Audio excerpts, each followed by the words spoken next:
ప్రభు నామం పేరిట వందనాలమ్మ. మరి మన యూట్యూబ్ ఛానల్లో వాక్యం వింటున్న ప్రతి ఒక్కరికి, అలాగే మన ఒక ఛానల్ని సబ్స్క్రైబ్ చేసుకున్న ప్రతి కుటుంబాలకి జీవం కలిగిన దేవుని నామం పేరిట వందనాలు చెల్లిస్తున్నాము. అంతేకాదు మన ఛానల్ని సబ్స్క్రైబ్ చేసుకున్న ప్రతి ఒక్క కుటుంబం కొరకు కూడా మేము ఈ ఒక యూట్యూబ్లో ఎందరూ సబ్స్క్రైబ్స్ ఉన్నారో చూసినప్పుడు మీ అందరి కొరకు మేము మర్చిపోకుండా అనుదినము ప్రార్థిస్తున్నాము.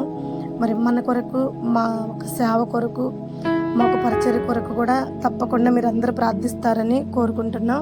మరి మనము ఈ ఒక శ్రమల కాలంలో, ఈ లెంట్ డేస్లో, ఈ 40 రోజులు మనందరం కూడా దేవుడితో ఈ 40 మెట్లు ఎక్కాలి అని మనం ఒక నిర్ణయాలు తీసుకుని ఈ శ్రమల కాలంలో మనం దేవుడి వద్ద తీర్మానంగా ప్రార్థించుకుంటూ ఉన్నాం. ఈ 40 రోజులే మనం దేవుడితో ఉంటామా అన్నది కాదు. మన బతుకు దినములన్నీ కూడా దేవుడితోనే గడపాలి, దేవుడితోనే ఉండాలి, దేవుళ్ళలోనే ఎదగాలి. కాకపోతే ఈ 40 రోజులు అనేది ఏంటంటే ఈ 365 రోజులు మనకి ఏ అపాయము రాకుండా ఉండటానికి, మనం ఏ స్థితిలో పడిపోకుండా ఉండటానికి, ఒకవేళ పడిపోయి ఉంటే మనం పైకి ఎక్కడానికి ఈ 40 రోజులు శ్రమల కాలంలో ఈ లెంట్ డేస్ని మనం ఉపయోగించుకుంటున్నాం అన్నమాట. ఒక లెంట్ డేస్లో మనందరం కూడా దేవుడితో సహవాసం కలిగి ఉంటున్నాము. మరి ఇది మనకి ఉపయోగకరమైన, దీవెనకరమైన ఈ ఒక్క శ్రమ దినాలు అని మనం అనుకుంటున్నాం, కానీ ఇది మనకు మాత్రం చాలా ఆశీర్వాదాలు తెచ్చే రోజులు. ఖచ్చితంగా ఈ 40 రోజులు ఉండగలిగిన వాళ్ళు ఉపవాసం ఉండొచ్చు. ఉపవాసం ఉండటానికి శరీరం సహకరించిన వారు తప్పకుండా ఈ 40 రోజుల్లో రోజుకొచ్చి 1 గంట ప్రార్థన చేసుకున్న 40 గంటలు, ఈ 40 గంటల ప్రార్థన నీకు చక్కని జీవితాన్ని ఇస్తుంది. 365 రోజులు కూడా నిన్ను, నీకు కలిగిన సమస్తాన్ని, నీ చదువుల్లో, నీ జాబుల విషయంలో, నీ రాకట్ల పోకట్ల విషయంలో, నీ శత్రువుల చేతి నుండి, సమస్త నానా విధమైన అవసరాల నుండి ఈ 365 రోజులు కూడా నిన్ను దేవుడు వాక్యము కాపాడుతూ, నీకు ఇది ఈ వాక్యం ఎలా ఉంటుందంటే, బైక్ మీద వెళ్ళే వ్యక్తి కనుక హెల్మెట్ పెట్టుకుంటే ఏదన్నా అపాయం వచ్చినప్పుడు ఆ హెల్మెట్ ఆ ఒక్క తలని ఎలా సేవ్ చేస్తుందో, అలాగే యుద్ధానికి వెళ్ళేవాడు ఒక కలశాన్ని కట్టుకుంటే అది ఎలా అతన్ని కాపాడుతుందో, అలాగే ఈ వాక్యం కూడా నిన్ను అలా కాపాడిద్ది, నీకు కలిగిన సమస్తాన్ని కాపాడిద్ది అనమాట. మరి ఎవరు మర్చిపోవద్దు, ఎలాంటి పరిస్థితుల్లో ఉన్నా, ఎలాంటి ఇబ్బందుల్లో ఉన్నా ఈ 40 రోజులు, ఈ 40 వాక్యాలు, ఆశీర్వాదం అనే మెట్టులు, మనం పడిపోయిన లోయల నుండి మనల్ని పైకి ఎక్కిస్తున్న ఈ మెట్టుల్ని ఎటువంటి పరిస్థితుల్లో కూడా మర్చిపోవద్దు. తప్పకుండా ప్రతి ఒక్కరు కూడా ఈ వాక్యంలో ఏకీవించాలి. ఒకవేళ ఒకరోజు వినటానికి కుదిరిపోయిన మరో రోజైనా, రెండో రోజైనా సరే తప్పకుండా ఈ 40 వాక్యాలు మనం వినాలి. ప్రతిరోజు ఖచ్చితంగా వినాల్సిందే. వినండి, ఎందుకంటే ఏ ఒక్క వాక్యం మనం మిస్ అయినా ఒక మెట్టు మనం ఎక్కటం ఆగిపోయింది. ఆ ఒక్క మెట్టు ద్వారా మన జీవితం ఉంటుంది. ఆ ఒక్క మెట్టే మనల్ని ఆపగలిగిద్ది. కాబట్టి ఆ ఒక్క మెట్టు మనం ఆగాల్సిన అవసరం లేదు. 40 ఆశీర్వాదాలు మనం పొందుకోవాలని నిర్ణయించుకున్నాము. ఎంత శ్రమ అయినా పర్లేదు, సాతాను మనల్ని ఎంత బాధ పెట్టినా పర్లేదు, వాడు ఎంత మనకు అడ్డపడి మనం ఎక్కకుండా ముమ్మారు మనల్ని పడదోసినా పర్లేదు, ఈ వాక్యాలు ఎక్కడికి వెళ్ళవు, యూట్యూబ్లోనే ఉంటాయి. కాబట్టి చక్కగా ఈ వాక్యాలు వినండి. వాడు పడేసిన కాడే మనం పైకి లెగుస్తాం. దేవుడు మనల్ని నిలబెట్టి దీవించి, దేవాతి దేవుడు మన పాదాలను స్థిరపరిచి ఈ 365 రోజులు, ఈ 2025 అంతా కూడా దేవుడు మనల్ని కాచి కాపాడి 2026లోకి మనల్ని చేర్చును గాక. Praise Lord. మరి అలాగే అందరికి కూడా దేవుడి పేరట మరొకసారి వందనాలు చెల్లిస్తున్నాం. మరి మనం 12 వాక్యాలు పూర్తి చేసుకున్నాం. 12 మెట్లు ఎక్కువ ఉన్నాం. శ్రమల కాలంలో నుండి మనం పైకి ఎక్కుతున్న ఆశీర్వాదమైన మెట్టులు ఇవి. ఈ మెట్టుల్లో మనం 12 మెట్లు ఎక్కాం. మరి మరొకసారి నేను మళ్ళీ చెప్తున్నాను, ప్రతిరోజు ప్రతి వాక్యంలో మనం ఏమేమి మెట్లు ఎక్కాము, ఏమేమి ఆశీర్వాదాలు పొందుకున్నామన్నది ప్రతి వాక్యంలో నేను క్రమంగా చెప్తానే ఉన్నాను. ఫస్ట్ మెట్టు వచ్చేసి యేసు ప్రభు ఎక్కిన మెట్టు. యేసు ప్రభు సాతాన్ని జయించుట కొరకు 40 రాత్రులు 40 పొగళ్ళు ఉపవాసం ఉండి సాతాన్ని జయించాడు అన్నది ఈ వాక్యం. మన జీవితాల్లో కూడా పడిపోయిన మన స్థితిలో సాతాను మనల్ని పడేస్తూ ఉంటే తప్పకుండా మనము కూడా సాతాన్ని జయించే మెట్టు మనం కూడా ఎక్కాం మన తండ్రితో పాటు. అలాగే రెండో మెట్టు వచ్చేసి నవాహు 40 రాత్రులు 40 పొగలు భయంకరమైన వర్షం కురుస్తున్నప్పుడు కూడా ఆ వర్షము నుండి అనేకరు నశించిపోతున్న నవాహుతో కూడా తన కుటుంబాన్ని రక్షించుకున్న 2వ మెట్టు మనము చేరి ఉన్నాం. మరి 3వ మెట్టు వచ్చేసి మోషే 40 రాత్రులు 40 పగళ్ళు దేవుడితో కలిసి ఆయన చిత్తాన్ని తెలుసుకుని ఆయన చిత్తమనే 10 ఆజ్ఞలు పలక పట్టుకుని వచ్చాడు. మరి మనము కూడా దేవుడితో సహవాసం చేసినప్పుడు దేవుడికి మన ఎడల ఉన్న చిత్తాన్ని కూడా మనం తెచ్చుకోగలుగుతాం, తెలుసుకోగలుగుతాం, ఆయన చిత్తానుసారంగా జీవించి ఆశీర్వాదాలు పొందుకోగలుగుతాం. మనం 3వ మెట్టు అది. 4వ మెట్టు వచ్చేసి ఇశ్రాయేల్ ప్రజలు ఈ న్యాయాధిపతుల గ్రంథంలో మనం చూసాము. వాళ్ళు యుద్ధంలో ఓడిపోయినప్పుడు ఆ రోజంతా కూడా వాళ్ళు ఉపవాసం ఉండి ప్రార్థన చేసినప్పుడు దేవాతి దేవుడు వాళ్ళ పక్షాన, ఆ ఓడిపోయిన వారి పక్షాన దేవుడు మరలా విజయాన్ని ఇచ్చి ఓడిపోయిన కాడే మరలా వాళ్ళు గెలిచేలా చూసాం. మనం 5వది వచ్చేసి సౌలు కొరకు దావీదు ఉపవాసం ఉండి కన్నీరు విడిచి ప్రార్థన చేశాడు. అంటే శత్రువుల కొరకు కూడా మనము కన్నీరు విడిచేవారుగా ప్రార్థించేవారుగా ఉండాలన్నది వాక్యం సెలవిస్తుంది. మరి ఆరోదిగా వచ్చేసి మనం చూసుకున్నటువంటి ఇది కూడా దావీదు వాక్యమే. ఒక బత్షెబాకి దావీదుకు పుట్టిన బిడ్డ కొరకు 7 రోజులు ఉపవాసం ఉండి కన్నీరు విడిచినప్పుడు ఆ బిడ్డ దక్కకుండా చనిపోయినప్పుడు దావీదు లేచి చక్కగా మరలా యెహోవా ఏది ఇవ్వాలో అది ఇస్తాడని చెప్పి పోయింది ఒకంతైతే నాకు వచ్చేది ఇంకా ఆశీర్వాదం ఉంది అని చెప్పి దావీదు ఒక ఉపవాస ప్రార్థన మనం చూసాం.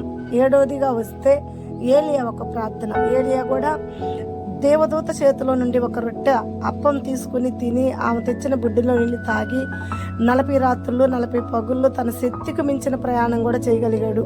ఆ మెట్టు కూడా మనం ఎక్కేసాం. 8వదిగా వస్తే హెజ్రా తన యొక్క దేశం కొరకు, తన ప్రజల కొరకు, తన కాపుదాల కొరకు వాళ్ళు చేస్తున్న ప్రయాణంలో ఇక్కడ ఎలాంటి ఇబ్బంది లేకుండా ఉండట కొరకు దేవుడి వద్ద ఉపవాసం ఉండి హెజ్రా ప్రార్థన చేసినట్టు మనం చూసాం. 8వది వస్తే నెహెమ్యా పాడైపోయిన పాకారాల గురించి, ఆ ఒక్క సమాధుల గురించి, ఆ ఒక్క పట్టణాల గురించి, యెరూషలేము మందిరం గురించి అతను కూడా కన్నీరు విడిచి ప్రార్థన చేసినప్పుడు పాడైపోయిన మళ్ళీ పాకారాలను మరలా కట్టడకు దేవుడు కృపించాడు అన్నది మనం చూసాం. మరి అలాగే 10వది వచ్చేసి ఎస్తేరమ్మ తన జాతి కొరకు ఉపవాసం ఉండి 3 రోజులు సూసన్న కోటలో ఉపవాసం ఉండి దేవుడితో సహవాసంగా ఉండి తన జాతిని కాపాడుకుంది. అలాగే మనం కూడా శ్రమలు వచ్చినప్పుడు, కష్టాలు వచ్చినప్పుడు, మన కుటుంబానికి ఏదైనా అపాయం అవుతుంది, మన జాతికి ఏదైనా ప్రాబ్లం అవుతుంది అన్నప్పుడు ఇది కూడా మనం జయించవచ్చు అని చెప్పి మనం ఈ మెట్టు కూడా ఎక్కేసామన్నమాట. మరి 11వది వచ్చి దానియేలు తను ఒక చెరలో ఉన్న ప్రజల్ని విడిపించే సమయం తెలుసుకున్నప్పుడు దేవుడి వద్ద ఉపవాసం ఉండి ప్రార్థన చేసి దేవదూత ద్వారా తను ఎప్పటికైతే తన ప్రజలకి విడుదల కలుగుతుందో, తన ప్రజల్ని ఎప్పుడు నడిపిస్తున్నాడో దేవుడని తన యొక్క దర్శనాల పూర్వకంగా దానియేలు తెలుసుకునే శక్తిని మనం చూసాం. అంతేకాకుండా 12వది వచ్చేసి ఏవేలు ప్రవచనాలు మనం చూసాం. ఆ ప్రజలందరికీ కూడా శోధన వచ్చినప్పుడు, శాపం వచ్చినప్పుడు, దేవుడు ఉగ్రత వాళ్ళ మీదకి వచ్చినప్పుడు వాళ్ళందరినీ కూడా దేవుడు తప్పించాలని ఉపవాసం ఉండి కన్నీరు విడిచి ప్రార్థన చేయండి అని ఏవేలు వాళ్ళతో చెప్పిన మాటలు మనం విన్నాం. ఇలా మనం 12 మెట్లే ఎక్కాం. 12 ఆశీర్వాదాల్లో మనం ఉన్నాం. 12 ఆశీర్వాదాలు మనం పొందుకుని ఉన్నాం. మరి ఈరోజు 13వ ఆశీర్వాదంలోకి 13వ మెట్టు మీదకి మనం పాదాలు పెడుతున్నాం. 13వ మెట్టు మీద మన పాదాల తొట్టి వెళ్ళకుండా, దుష్టుడు మనల్ని పడేయకుండా అందరం కూడా ప్రార్థన చేసుకుని దేవుడి వాక్యంలోకి వెళ్దాం. దేవానికి స్తోత్రం, మా కన్న తండ్రికి స్తోత్రం. ఈ అపవాదైన సాతాను ఈ మెట్టు మేము ఎక్కుతున్నప్పుడు మా పాదాల తొట్టిరెళ్ళ చేస్తుంటాడు. అయ్యా మమ్మల్ని పడేయటానికి నా తండ్రి, అటు నుంచి ఇటు నుంచి నా తండ్రి, అయ్యా మమ్మల్ని ప్రమాదానికి నెట్టే పనిలోనే వాడు ఉంటాడు కనుక వాడి చేతి నుండి మమ్మల్ని తప్పించి మా పాదాలు క్రీస్తు అనే బండ మీద స్థిరంగా నిలబడుటకు నా తండ్రి నీ శక్తిని, నీ బలాన్ని మాకు ఇచ్చి మా వాక్యం ఆరంభం నుండి ముగింపు వరకు నీ సన్నిధిని, నీ సహవాసాన్ని మాకు తోడుగా ఉంచమని మా ప్రభువైన యేసుక్రీస్తు నామంలో ఈ వాక్యం వింటున్న బిడ్డలందరి కొరకు, అలాగే బోధిస్తున్న నా కొరకు కూడా ప్రార్థించి అడిగి వేడుకుంటున్నాను తండ్రి. ఆమేన్. జీవం కలిగిన దేవుని నామం పేరిట మరొకసారి అందరికీ వందనాలు చెల్లిస్తున్నానమ్మా. మరి ఈ 13వ ఆశీర్వాదమైన ఈ మెట్టు, ఈ పునాది ఎవరి గురించి ఈరోజు మనం తెలుసుకోబోతున్నాం, ఏం తెలుసుకోబోతున్నాం ఈ వ్యక్తి ద్వారా, ఈ మెట్టు మనకి ఎలా ఉపయోగపడబోతుంది, ఈ ఆశీర్వాదం మన జీవితాల్లో ఎలా స్థిరపడబోతుంది అనేది మనం చూసుకుందాం. యోనా మనందరికి తెలిసిన ప్రవక్త, చాలా గొప్ప ప్రవక్త. యోనా గంధం అంటే చాలా చిన్న ప్రవర్తలో అనుకోవద్దు. దేవుడి దృష్టిలో చిన్న పెద్ద అనేది లేదు, మనుషుల దృష్టిలోనే చిన్న పెద్ద అని ఉంది. అయితే యోనా దేవుడి దృష్టిలో చాలా చాలా గొప్పవాడిగానే ఉన్నాడు. ఎలా ఉన్నాడు? యోనా అంటే ఎవరు? అసలు ఈ యోనా ద్వారా మనం ఏం తెలుసుకోబోతున్నాం? ఈ యోనా ఎవరు, ఏం చేశాడు, ఈయన ఉపవాసం ఎలా ఉన్నాడు, ఏ సమయంలో ఉన్నాడు, దేవుడికి ఎలాంటి పనుల ద్వారా ఈయన ఉపవాసం ఉన్నాడు, ఎలాంటి శ్రమ వచ్చినప్పుడు ఉన్నాడు అని చెప్పి మనం చూసుకుందాం. యోనా దేవుడు సేవకుడు యోనా. అయితే దేవుడికి సేవకుడుగా ఉన్నప్పుడు దేవుడు ఎక్కడికి వెళ్ళమంటే అక్కడికి వెళ్ళాలి, ఎవరికి ప్రార్థించమంటే వాళ్ళకి ప్రార్థించాలి, దేవుడు చెప్పిందే చేయాలి దైవ సేవకుడు. అంతేకాని మన చిత్తానుసారంగా మనకి నచ్చినట్టు మనకు కంఫర్టబుల్గా ఉండేటట్టు మనం ప్రార్థన చేయటానికి కుదరదు. దేవుడు చెప్పిందే చెప్పాలి, దేవుడు బోధించమందే బోధించాలి, దేవుడు పలికిన మాటే పలకాలి, దేవుడు వెళ్ళమన్న కాడికే వెళ్ళాలి. దేవుడికి వ్యతిరేకంగా వెళ్తే అది ఎప్పుడైనా మనకే ప్రాబ్లం. అయితే యోనాని మనం చూస్తే యోనా దేవుడికి సేవకుడుగా ఉన్నాడు. యోనా నిద్రపోతున్నప్పుడు యోనాకు ఒక దర్శనం వచ్చింది. ఆ దర్శనంలో దేవుడు యోనాతో కొన్ని మాటలు చెప్తాడు. యోనా, నువ్వు లెగిసి నినివే పట్టణం ప్రజలు చాలా దోషులుగా ఉన్నారు, ఆ పట్టణం మీద నా కోపం చాలా ఎక్కువగా ఉంది, నేను ఆ పట్టణాన్ని ఇంకా 40 రోజుల్లో పట్టణాన్ని అంతా నాశనం చేయబోతున్నాను. అయితే నువ్వేం చేస్తావంటే ఆ పట్టణం ప్రజల కాడికి వెళ్ళి ఈ 40 రోజుల్లో అయినా వాళ్ళు బుద్ధి తెచ్చుకుని మారే అవకాశం ఉంటే వాళ్ళ మీద నా ఉగ్రత కొంతనే తగ్గొచ్చు, కాబట్టి ఇంకా 40 రోజుల్లో నేను ఆ పట్టణాన్ని అంతం చేయబోతున్నానని వాళ్ళకి ఆ మాటలు చెప్పిపోయి ఎవరన్నా ఇని అంగీకరించి మారు మనసు పొందే వాళ్ళు ఉంటే వాళ్ళన్నా రక్షింపబడతారని చెప్పి యోనాతో చెప్తాడు దేవుడు. అప్పుడు యోనా ఏం చేస్తాడు, ఒక ఆలోచన చేస్తాడు. నినివే పట్టణం ప్రజలు చెప్తే ఇనే ప్రజలైతే కాదు. ఇవను నిజమే, ఈరోజు దేవుడి గురించి చెప్తుంటే ఎవరన్నా వింటున్నారా? వినరు. వినకపాఠం అట్టించి వ్యతిరేకం ఎక్కువ. ఇక అవసరమైతే ప్రాణాలు తీయటానికి కూడా వెనకాడు, గొడ్డలతో నరకటానికి, కత్తులతో నరకటానికి కూడా వెనకట్లేదు. మనం చూస్తున్నాం కదా, బోధిస్తున్న సేవకుల పరిస్థితి, చర్చిల పరిస్థితి ఎలా ఉందనేది భయంకరంగా మనం చూస్తున్నాం. అవును, కాదని నేను అంటలా, కానీ దేవుడు ఏమంటున్నాడు, భయపడవద్దు, నా నిమిత్తము ప్రాణం పెట్టిన వాడు తన ప్రాణాన్ని తను కాపాడుకున్నట్టే అంటున్నాడు. తన ప్రాణాన్ని తను కాపాడుకున్నవాడు పోగొట్టుకున్నట్టే అంటున్నాడు. అంటే ఇక్కడ ప్రాణం పోయినా పర్లా, దేవుడి రాజ్యంలో మన ప్రాణం రక్షణగా ఆనందంగానే ఉంటది. ఆ నమ్మకం ఉంది. ఎందుకంటే మనం సృష్టించిన దేవుడు, మనం బోధిస్తున్న దేవుడు పిచ్చోడైతే కాదు. పిచ్చోడినైతే మనం ప్రకటించట్లేదు, జీవం కలిగిన దేవుణ్ణే ప్రకటిస్తున్నాము.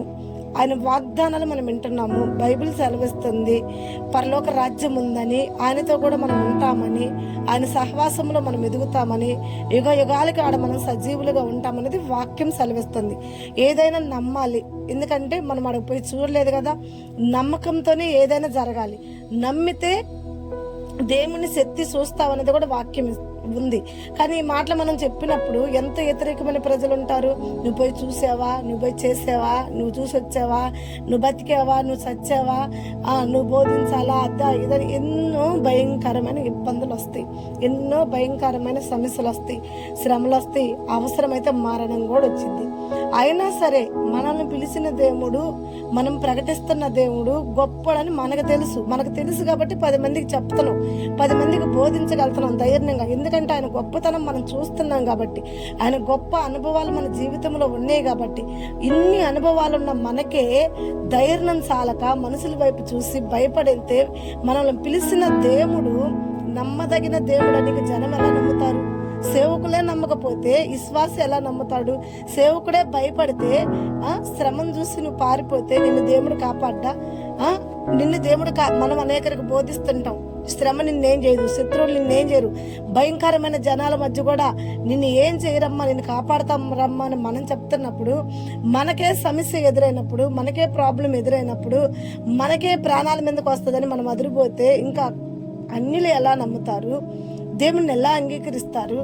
ఇది కరెక్ట్ కాదు. యోనా చేసిన పని అస్సలు కరెక్ట్ కాదు. యోనాని నినివే పట్టణం పొమ్మని దేవుడు చెప్తే అక్కడున్న ప్రజలకు భయపడి ఆ ప్రజలు వాక్యం వినరు, పైపెచ్చు వ్యతిరేకమైన ప్రశ్నలు వేస్తారు, వ్యతిరేకమైన క్వశ్చన్స్ చేస్తారు. ఎక్కడ దేవుడు ఉన్నాడు అంటారు, మీ దేవుడు ఏడంటారు. ఎంతో భయంకరంగా శోధిస్తారు, భయంకరంగా వాళ్ళు నన్ను వేధిస్తారు, అవసరమైతే చంపుతారు. ఇది నా వల్ల కానే కాదు. ఈ ప్రజలకి నేను చెప్పినా మారేవాళ్లే కాదు. ఆ 40 రోజులు గడిచినాక ఆ దేవుడే ఆ ప్రజలందరినీ కూడా లేకుండా చేసుకుంటాడు. సొదమ గుమ్మర పట్టణాన్ని చేసినట్టు వాళ్ళని కూడా అంతం చేసినాక అప్పుడు చూసుకుందాంలే అని చెప్పి యోనా ఈ 40 రోజులు ఎటో ఒకటి తప్పించుకోవాలని చెప్పి ఆయన వెళ్ళమన్న పట్టణానికి వెళ్లకుండా తస్సీసు పోవటానికి వాడెక్కుతాడనమాట. వాడెక్కి హాయిగా ఒక ముద్ద అన్నం తిని, ఇది కరెక్ట్ కాదు, కష్టమైన శ్రమైన ఇరుకైన ఇబ్బంది అని దేవుడు మన కాడికి వెళ్ళాలి. అబ్రాహం ఉన్నాడు, చూశాడు కదా మన పితరుడు. అబ్రాహాంకి చక్కని కుటుంబం, చక్కని ఫ్యామిలీ, అందరూ ఉన్నారు, బంధువులు, మిత్రులు, తండ్రులు, అన్న, తమ్ముళ్ళు. అయినా సరే దేవుడు ఏం చేశాడు, అబ్రాహం నీ కుటుంబాన్ని విడిచిపెట్టి, నీ కలిగినదంతా విడిచిపెట్టి, నేను నడవమన్న ప్రయాణానికి నువ్వు నడువు అన్నప్పుడు తనకి కలిగిందంతా కూడా విడిచిపెట్టడానికి అబ్రాహం ఏమాత్రం కూడా ఆలోచించాల. అలా అని చెప్పి అబ్రాహం ఏమన్నా అన్యాయం అయ్యాడా? అబ్రాహం భార్యని అబ్రాహం వెనుకడితే పంపించాడు దేవుడు. అబ్రాహం మీద ఆధారపడ్డ ఒక కుమారుడు ఉంటే ఆ కుమారుడిని కూడా అబ్రాహం వద్దకే పంపించాడు. అంతేకాదు, ఎంత ఆస్తి అయితే అబ్రాహం వదిలిపెట్టి వచ్చాడో అంతకు 100 ఆస్తి దేవుడిచ్చాడు. ఇసుక రేణుల వల్లే పట్టజాలంత విస్తారమైన దీవెనలు, అలాంటి గొప్ప ఆశీర్వాదాలు అబ్రాహానికి దేవుడు ఇచ్చాడంటే అబ్రాహం దేవుడు నడవమన్న తోవల్లో నడిచాడు. దేవుడు ఆ ఆజ్ఞ అంగీకరించాడు. దేవుడు మాటకి లోపడ్డాడు. దేవుడు మాటకి ఏమాత్రం కూడా వ్యతిరేకమైన పనులు చేయలేదు. అయితే అలా మనం ఎన్ని చదువుతున్నాం, వింటున్నాం, ఇవి నిజమే, సాక్ష్యమే, మనకు తెలుసు. ఇదేమి కల్పిత కథలు కాదు, ఇవేమి మనం క్రియేట్ చేసినవి కాదు. బైబిల్ బోధించిన ప్రతి మాట కూడా నిజమే. అలాగే అబ్రహాం కుటుంబాన్ని దీవించిన దేవుడు, అబ్రహాం కుటుంబాన్ని ఆశీర్వదించిన దేవుడు అలాగే మన కుటుంబాలను కూడా ఆశీర్వదిస్తాడు. అబ్రహాం లోపడ్డట్టే మనం లోపడే మనస్తత్వంలో మనం ఉండాలి. కానీ యోనా తన సొంత ఆలోచనతో, తన నిర్ణయంతో దేవుడు చెప్పిన మాటలు కాదని చెప్పి దేవుడు ఆజ్ఞ ధిక్కరించి ఎమ్మటిని ఏం చేశాడంటే అతను పోయే ప్రయాణం ఆపుకుని, దేవుడు బొమ్మల ప్రయాణం ఆపుకుని అతను ఆలోచన చేసిన పట్టణానికి పోవటానికి ఓడెక్కాడు. అయితే దేవుడు ఊరుకుంటాడా? మనం అలా చేస్తే, దేవుడికి వ్యతిరేకమైన పనులు చేస్తే దేవుడు మౌనంగా ఉంటాడా? ఉండడు. ఆయన చూచుచున్న దేవుడు, ఆయన సమస్తాన్ని చూడగలిగిన దేవుడు. ఆయన కంటికి మరుగైంది ఏది లేదు. ఆయన కన్ను కప్పి మనం ఏడ దాంకుంటాం? యోనా ఆయన కన్ను కప్పి ఓడలో పోయి దాంకున్నాడు. హాయిగా కడుపు నిండా అన్నం తిన్నాడు, చక్కగా పొనుకున్నాడు, నిద్రపోతున్నాడు హాయిగా. అయితే దేవుడు కూడా ఏం చేశాడంటే సగం దూరం అలాగే బానిచ్చాడు. ఈరోజు మనం కూడా మనం చేసే వ్యతిరేకాలను బట్టి దేవుడు చూడలేదులే, హాయిగా మనకు జరుగుతుంది, హాయిగా మనం పోతున్నాం, హాయిగా మన ప్రయాణాలు అవుతున్నాయి అనుకోవటం వ్యర్థం. దేవుడు కొంత దూరం బానిస్తాడు. నువ్వు ఉన్న స్థితిలో నుండి దేవుడు కొంత దూరం బానిస్తాడు. అలా అని దేవుడు నిన్ను ఏదో క్షమించాడని నువ్వు అనుకోవద్దు. దేవుడు క్షమించడు, పట్టుకుంటాడు. అలాగే యోనాను కూడా పట్టుకోవాలనుకున్నాడు. మధ్య సముద్రంకి వెళ్ళేంత వరకు కూడా సైలెంట్గా ఉన్నాడు దేవుడు. మధ్య సముద్రానికి యోనా ఎప్పుడైతే వెళ్ళాడో ఎమ్మటినే దేవుడు ఏం చేశాడంటే ఏ ఓడలో అయితే యోనా దాంకుని నిద్రపోతున్నాడో ఆ ఓడ ముందుకు కానీ వెనక్కి కానీ పక్కకు కానీ వెళ్ళకుండా ఆ ఓడను ఆపేసాడు దేవుడు. అప్పుడు ఆ ఓడలో చాలా మంది ప్రజలు ఉన్నారు. మిగతా ఓడలన్నీ చక్కగా వెళ్తుంది. సరే, ఓడకి ఏదైనా ప్రాబ్లమా? ఓడకి ఏం ప్రాబ్లం లేదు, అన్ని చెక్ చేసుకుంటున్నారు. మరి ఎందుకు ఓడ ఆగిపోయింది? భయంకరంగా ఈ ఓడ వద్ద ఎందుకు భయంకరమైన గాలి, భయంకరమైన తెప్పలు వస్తున్నాయి. ఓడ అడ్డు తోట్టుకుంటుంది, ఇటు కొట్టుకుంటుంది, ఓడ మునిగిపోయేటట్టుంది, ఓడ నిండా నీళ్లు వస్తున్నాయి. ఓడ మొత్తం మునిగిపోతే ఓడలో ఉన్న ప్రజలందరూ చనిపోతారు. అయితే ఈ ప్రజలందరికీ కూడా ఇదేదో మొత్తానికి శాపమే, ఇది ఎవరి మీదకి వచ్చిందో ఈ శాపం అయితే తెలియదు అని చెప్పి ఆ ఓడలో ఎంతమంది అయితే ఉన్నారో అంతమంది కూడా ఒక దగ్గరకు కూడి ప్రార్థన చేసుకుంటున్నారు. మీరు మీ దేవుళ్ళకి, మీ దేవతలకు ప్రార్థన చేసుకోండి. ఎవరి వల్ల ఈ తప్పిదం జరిగిందో, ఎవరి దేవుడికి కోపం వచ్చిందో, ఎవరి దేవతలకు కోపం వచ్చిందని చెప్పి వాళ్ళందరూ కూడా ఆ ఓడలో ఉన్న వాళ్ళందరూ కూడా ప్రార్థన చేసుకుంటున్నారు. అయినా సరే ఆ ఓడ కొంచెం కూడా ముందుకెళ్ళినప్పుడు ఇక మనం కాకుండా ఇంకెవరన్నా ఉన్నారా ఈ ఓడలో అని చెప్పి వాళ్ళు ఆ ఓడ వెతికినప్పుడు ఓడలో ఒక మూలన హాయిగా తిని హాయిగా నన్ను ఎవరు చూడలేదని చెప్పి దాంకుని నిద్రపోతున్న యోనా కనపడ్డారు వాళ్ళందరికీ. అప్పుడు ఈ యోనాని, ఒక దైవ సేవకుడైన యోనాని ఏమన్నారంటే ఓయి నిద్రపోతా. చూడండి, ఒక దైవ సేవకుడిని ఓయి అనిపించుకున్నాడు. ఎందుకు అనిపించుకున్నాడంటే తను చేసిన తప్పు వల్లే. దాంకోకూడదు మనం. ఆదాము అవ్వలతో మొదలైంది మన జీవితాలు. తప్పు చేయటం, దాంకోవటం. దేవుడు ఆజ్ఞ ధిక్కరించడం, దానుకోవటం. ఆదాము అవ్వలు చేసిన పని కూడా అదే. దేవుడు తినొద్దన్న పండు తిన్నారు. దేవుడు వచ్చి సాయంకాల సమయాన ఆదాము ఆదాము అని పిలుస్తుంటే ముఖం జల్లల. దేవుడు ఎదుటికి రావటానికి ముఖం జల్లక పోయి ఆకుల చాటును దాముకున్నారు. అలాగే ఈ యోనా కూడా పోయి ఓడచాటును దాముకున్నాడు. ఓడచాటును దాముకుని నిద్రపోతున్నాడు హాయిగా. దేవుడు కన్నుకు మరుగైంది ఏమి లేదు. యోనాని పిలిచి ఓయి నిద్రపోతూ, నువ్వేంటి నిద్రపోతున్నావు, ఇక్కడ జరుగుతున్న ప్రమాదం ఏంటి, ఈ ఓడను చూడు ఎలా వెళ్తున్నాయో, మన ఓడ చూడు ఎలా ఆగిపోయిందో, మన ఓడ వద్ద చూడు భయంకరమైన గాలి, భయంకరమైన వర్షం, మన ఓడ నిండా నీళ్లు, ఇంకా కాసేపు అయితే మన ఓడ మునిగిపోయింది, ఓడలో ఉన్న మనందరం కూడా చనిపోతాం, నీకు దిగులు లేదా, నీకు చింత లేదా, నువ్వు అంతలా నిద్రపోతున్నావు, చెయ్యి, నువ్వు ఏ ఊరి నుంచి వచ్చావు, అసలు అక్కడి నుంచి వచ్చావు, నువ్వు కూడా ప్రార్థన చేసుకో అన్నప్పుడు అప్పుడు యోనా అంటున్నాడు, అయ్యలారా ఇందులో ఇంకా ప్రార్థన చేసేది ఏముందయ్యా, ఖచ్చితంగా ఈ శాపం నా వల్లే వచ్చింది, ఇదిగో ఈ ఓడకి శాపం నా వల్లే వచ్చింది. అయితే నేను సేవించుచున్న దేవుడు యెహోవా, ఆ దేవుడు నామం పేరట నినివే పట్టణం పోయి ఆ ఒక ప్రజలకి సువార్త ప్రకటించు, 40 రోజుల్లో ఆ పట్టణం మీద నేను ఉగ్రత చూపించబోతున్నాను, ఆ పట్టణం అంతా నాశనం చేయబోతున్నానన్న దేవుడు నాకు చెప్పినప్పుడు నేను నినివే పట్టణానికి పోవటానికి ఇష్టపడలా. ఎందుకంటే ఆ ప్రజలంతా కూడా వ్యతిరేకమైన మనుషులు. మనం ఒకటి చెప్తుంటే వాళ్ళు ఇంకొకటి చెప్తారు, మనం దేవుడిని ప్రకటిస్తుంటే వాళ్ళు అన్యులను ప్రకటిస్తారు, నేను దేవుడు వాక్యం చదువుతుంటే వాళ్ళను నెక్కిరిస్తారు, అవమానపరుస్తారు, వీలైతే రాళ్లతో కొడతారు, అవసరమైతే రంపాలతో కోస్తారు.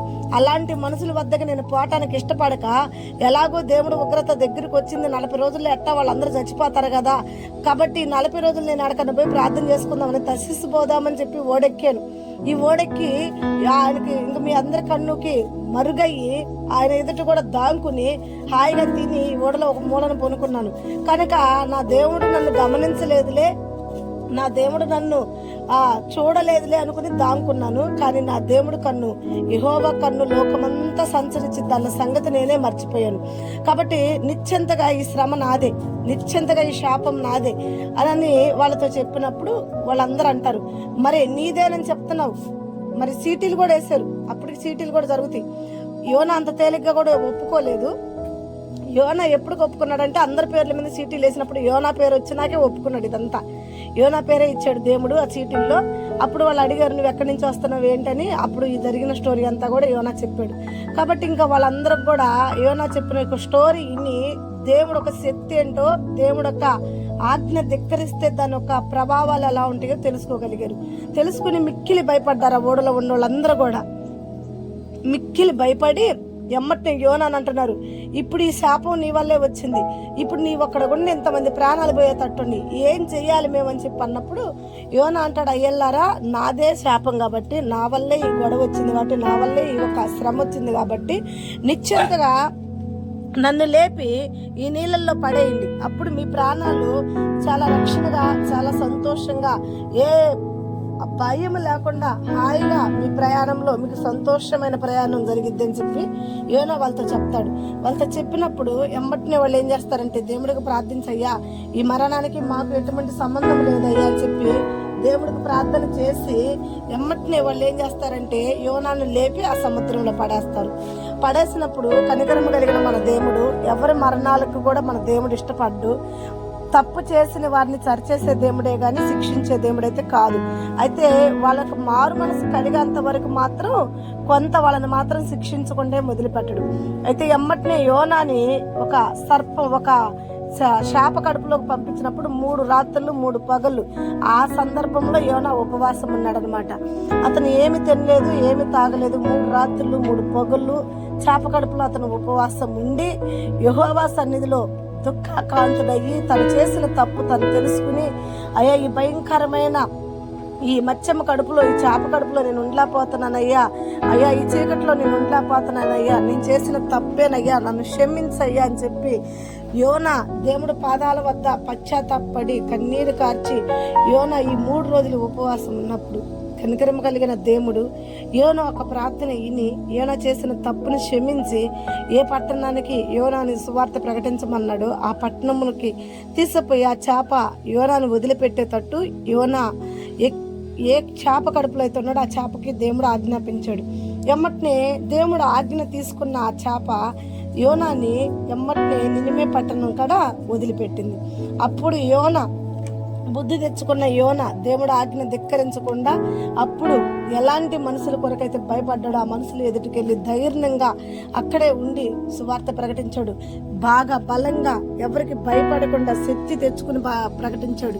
దేవుడు శక్తి చూశాడు కదా, దేవుడు ఉగ్రత చూశాడు కదా, యోనాకు బాగా అర్థమైంది కనుక ప్రజల గురించి కూడా బాగా యోనాకు తెలుసుకోగలిగి గట్టిగా బలంగా ప్రార్థన చేసి యోనా చెప్తున్న మాటలు ఏంటంటే, నినివే పట్టణం ప్రజల్లారా, మీరు దేవుడి దృష్టికి చాలా భయంకరంగా ఉన్నారు, చాలా ఘోరమైన పాపాలు చేస్తున్నారు కనుక మీకు విడుదల కావాలంటే ఇప్పుడు ఇదిగో 40 రోజుల్లో దేవుడు ఉగ్రత మీ మీదకి రాబోతుంది కాబట్టి 40 రోజుల్లో మీరు మారు మనసు తెచ్చుకుని దేవుడు ఎదుట ప్రార్థన చేసి ఉపవాసాలు ఉండండి. కనికరమ కలిగిన దేవుడు గనక మిమ్మల్ని కరుణించి మీ మీదకు వచ్చిన శాపాన్ని దేవుడు తీసేస్తాడు, దేవుడు ఉగ్రతను ఆపుతాడని చెప్పి ప్రకటించాడు. ఎప్పుడైతే యోనా ఈ ప్రకటన ఇచ్చాడు, ఆ పట్టణం ప్రజలందరూ కూడా నిశ్చింతగా దేవుడికి లోపడి ఎమ్మటినే భయపడి ఎమ్మటినే యోనా చెప్పిన మాటలను తీసుకుని అందరూ కూడా తలలు వంచి ఉపవాసం ఉండి మనుషులే కాకుండా పశువులని, మేకలని, గొర్రెల్ని, బర్రుల్ని, చిన్న బిడ్డల్ని మొత్తం కూడా రాజులేమి, గనులేమి, అధికారులేమి అందరూ కూడా గోని పట్టలు కట్టుకుని కన్నీరు కారుస్తూ ఉపవాసం ఉండి ప్రార్థన చేశారు. చూడండి ప్రియమైన బిడ్డలారా, వాళ్ళ యొక్క ప్రార్థన ఎలా ఉందంటే వాళ్ళ మీదకి భయంకరమైన తెగుళ్ళను కూడా రాకుండా ఆపగలిగింది. చూడండి, యోనా తప్పిపోయిన దేవుడు సరిచేశాడు. అలానే మనం పాపం చేస్తే దేవుడు చూడకుండా ఉండడు. పాపం అంటే ఏదో శారీరక పాపం అని అనుకోవద్దు. దేవుడు ఆజ్ఞ ధిక్కరించుటే పెద్ద పాపం, అలా చెయ్యొద్దు. దేవుడు చెప్పినదే మనకు కష్టమైనా సరే దేవుడు పొమ్మన్నాడంటే మనం కష్టపడే రీతిగా ఉంచాడు. దేవుడు మనకు సమాధాన పరుస్తాడు, మన తోవలు సఫలం చేస్తాడు. దేవుడు మనకు ముందుగానే మార్గాలు సిద్ధపరుస్తాడు. కాబట్టి దేవుడు నీ ప్రయాణం కూడా ఒకవేళ నీకు ఎవరి ద్వారా భయపడుతున్నావా, దేవుడే ఆడకన్నా వెళ్ళమంటే నువ్వు భయపడుతున్నావా, అయ్యో ఇది వద్దు ప్రభా, అయ్యో ఇది చేయలేని ప్రభా అంటున్నావా, అలా వద్దు.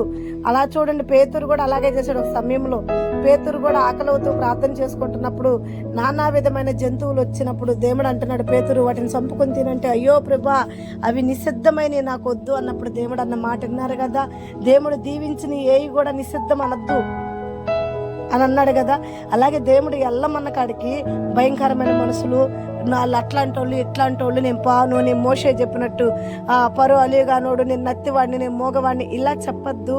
ఇలా చెప్తే దేవుడు శిక్ష మనం ఎందుకు వచ్చింది. దేవుడు ఉగ్రతకి ఆయన కోపం నిమిషమే ఉంటుంది, ఆ నిమిషమే చాలు మన జీవితాలు గడగడలాడటానికి. కాబట్టి ఆ నిమిషం కోపం కూడా మనం తట్టుకోలేం. కాబట్టి ఖచ్చితంగా దేవుడి మార్గాల్లో మనం నడుద్దాం. యోనా వల్లే మనం కూడా వ్యతిరేకమైన ప్రజలుగా, వ్యతిరేకమైన మనసులుగా ఉండొద్దు. యోనా తప్పు చేసినా మరలా సరి చేసుకున్నాడు. ఎప్పుడైతే చేప కడుపులోకి వెళ్ళాడో యోనా సరి చేసుకున్నాడు. ఒకవేళ మనకు తెలిసి తెలియక ఎన్నో తప్పులు జరుగుతుంటాయి, ఎంతో దేవుడికి వ్యతిరేకంగా ఉంటాం, తెలిసి తెలియక దేవుడు సహవాసంలో మనం ఎంతో ఇబ్బందికరమైన పాపాలు చేయొచ్చు, వ్యతిరేకమైన పనులే చేయొచ్చు, ఏదో ఒక విషయంలో దేవుడిని శోధించిన బిడ్డలుగానే ఉన్నాం. అయితే దేవుడి శిక్ష మన మీద, దేవుడు బెత్తంతో ఒక్కోసారి మనల్ని భయపెడతారు, బాధ పెడతాడు అని మనం అనుకుంటాం, కానీ బెత్తంతో మనల్ని సరిచేస్తాడు దేవుడు. సరిచేసినప్పుడు యోనా సరిగా వచ్చాడు, యోనా మారు మనసు పొందాడు. అంతేకాదు ఆ ప్రజలందరికీ కూడా మారు మనసు వచ్చేలాగా యోనా ఒక్కడే ఉపవాసం ఉంటేమే కాకుండా ఆ ప్రజలందరి చేత కూడా ఉపవాసం ప్రార్థనలు చేపించి ఆ పట్టణాన్ని కాపాడాడు. నువ్వు కూడా నీ కుటుంబాన్ని కాపాడుకో, నువ్వు కూడా నీ చదువుని కాపాడుకో, నువ్వు కూడా నీ ఆరోగ్యాన్ని కాపాడుకో. నీ ఉపవాస ప్రార్థన ద్వారా నీకు ఏది కొలతగా ఉందో, ఏది సమస్యగా ఉందో, ఏది ఇబ్బందిగా ఉందో, ఆ ఇబ్బందులన్నిటిని కూడా నువ్వు జయించాలంటే తప్పకుండా మారు మనసు పొంది యోనా వలె పశ్చాత్తాపడి దేవుడి ఎదుట నువ్వు ఒప్పుకొని నీ తప్పుని ప్రార్థన చేస్తే తప్పకుండా దేవుడు నీ ప్రార్థన అంగీకరిస్తాడు. ఈరోజు మనము యోనా ద్వారా నేర్చుకున్న వాక్యం ఏంటి అని మనం అంటే, దేవుడికి తెలిసి తెలియక మనం తప్పులు చేస్తుంటామేమో, అయితే ఆ తప్పులను సరిదిద్దుకునే ఉపవాసం ఇది. మరలా దేవుడి ఎదుట మనం ఏం చేయాలంటే, దేవుడు ఆజ్ఞ ధిక్కరించినందుకు అది సరి చేసుకుని మళ్ళీ దేవుడు ఎదుట ఉపవాసం ఉండి ప్రార్థన చేసుకున్నప్పుడు దేవుడు కోపం ద్వారా దేవుడు ఒక శిక్ష మనం ఎందుకు వచ్చి ఉంటే మనం చేసిన పనుల వల్ల ఆ శిక్ష నుండి మనం విడుదల పొందుకుంటాం, ఆ శ్రమల నుండి మనము విడుదల పొందుకుంటాం. దేవుడు ప్రేమకు మరలా మనము దగ్గరగా ఉంటాం, దేవుడు ఉగ్రత నుండి మనం తప్పించుకుంటాం. అంతేకాకుండా మనతో పాటు మనకు అప్పచెప్పిన పని కూడా దీవించబడిద్దని అర్థం. కాబట్టి ప్రతి ఒక్కరు నమ్మండి, ప్రార్థన చేసుకోండి. తప్పకుండా ఈ 40 రోజుల 40 మెట్టులు 40 ఆశీర్వాదాలు కొద్దిగా కష్టంగా ఉంటాయి కాబట్టి శ్రమ దినాలని మనం అనుకుంటున్నాం. కష్టంగా అయినా పర్లా, ఇవి మనం 365 రోజులు దీవంగా ఆశీర్వాదంగా ఉండే మెట్టులు కాబట్టి ఈ 40 రోజులు కష్టపడదాం. ఖచ్చితంగా ఈ వాక్యాన్ని ఆరంభం నుండి ముగింపు వరకు విందాం, అనేకరికి పంపిద్దాం. అనేకరు కూడా దీవించబడతారు. వారు ఒక వంతు దీవెనైతే మీకు రెండింతల దీవెనలుగా ఉంటాయి. మరి ఈ వాక్యాన్ని మీకు నచ్చితే, ఈ వాక్యం మీకు ఇంకా బలాన్ని తీసుకొస్తే, ఇంకా వాక్యంలో ఎదగాలి, ఇంకా ఆత్మీయ తల్లి అనేక వాక్యాల ద్వారా మనం ఇంకా జీవితాలు కట్టుకోవాలని అనుకుంటే, దేవుడు నా ద్వారా మీతో మాట్లాడితే, ఈ వాక్యం మీ హృదయాలకు దగ్గరగా ఉంటే తప్పకుండా మన ఛానల్ సబ్స్క్రైబ్ చేసుకోండి, అనేకరికి షేర్ చేయండి. మరి ఈ వాక్యం విన్న మీరందరూ కూడా తప్పకుండా లైక్ చేయండి. లైక్ చేసినప్పుడు మాకు కూడా సంతోషంగా ఉంటుంది. ఇంకా వాక్యాలు చేయాలి, బిడ్డలను ఇంకా బలపరచాలని మీ కొరకు ఇంకా మేము ఎంత సమయమైనా తీసుకుని చక్కని వాక్యాలు, ఒక్కొక్క ప్రవర్త ఏ సమయంలో ఏ దైవ సేవకుడు ఎలా ఉపవాసం ఉన్నారో, ఎవరు ఎలా చేశారో, రాజులు ఎలా ఉన్నారో, ప్రవర్తలు ఎలా ఉన్నారో అన్నీ మీ ముందుకు తీసుకొస్తాము. ఇప్పుడు మనం తెలుసుకున్నాం కదా, దాదాపు ఇప్పుడు 13 వాక్యాలు, 13 మెట్టులు, 13 ఆశీర్వాదాలు మనం తీర్చుకున్నాం. 13లో 13 మీ ముందుకు తీసుకొచ్చాం. మిగతాయి కూడా మేము మీ ముందుకు తీసుకురావటానికి ఆసక్తిగా మీరు మా కొరకు ప్రార్థించండి. అలాగే మీ కొరకు, మీ కుటుంబాల కొరకు, మీకు కలిగిన సమస్తం కొరకు మేము ప్రార్థిస్తాం. తలంచుకున్నటువంటి శివుడు ప్రార్థన. ప్రేమ కలిగిన మా తండ్రి, కృప కలిగిన యేసయ్యకు స్తోత్రమయ్యా. ఇప్పటి వరకు ఈ వాక్యంలో మమ్మల్ని నడిపించిన దేవానికి స్తోత్రం. అవును ప్రభా, యోనావలే మేము కూడా తప్పిపోతున్నామేమో, తెలిసి తెలియక తప్పిదాలు చేస్తున్నామేమో ప్రభా. అయితే యోనావలే మేము కూడా సరిచేసుకునే వారిగా ఉంచండి ప్రభా. అయ్యా, మేము సరిచేసుకున్నప్పుడు యోనాని క్షమించిన దేవుడివి, యోనాని దీవించిన దేవుడు మమ్మల్ని కూడా సరిచేయండి, మమ్మల్ని కూడా దీవించండి. మాతో పాటు నా తండ్రి నాయన, నువ్వు అప్పచెప్పిన పనిలో మేము దీవెనకరంగా ఉండేలా అయ్యా మమ్మల్ని ముందుకు నడిపించి నీ శక్తితో, నీ బలంతో, నీ ఆత్మతో నింపమని యేసయ్య ఉన్నతమైన నామంలో ప్రార్థించి అడిగి వేడుకుంటున్నాం తండ్రి. ఆమేన్. God bless you.